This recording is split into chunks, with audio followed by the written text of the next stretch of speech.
How to recover Brawl Stars account. Hi guys, in this video I'm going to show you step by step that how you can recover your Brawl Stars account. So let's dive in.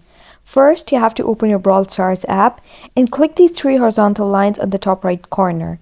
And now you have to click settings, and then here you have to go to this help and support option. And now you have to choose the account option. And then you have to click this recover your account option and click I lost my account. Now click this message bubble on the top right corner and then click leave a message. And now it's going to bring you to this page, and here you have to simply click this login in Supercell ID issues.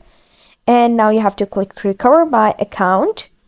And then they're going to just ask you a few questions, and you have to click continue over here to proceed and just answer these questions over here very carefully, and then you'll be able to recover your account successfully.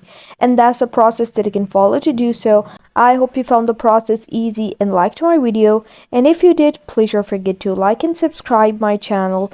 Thank you very much. See you again.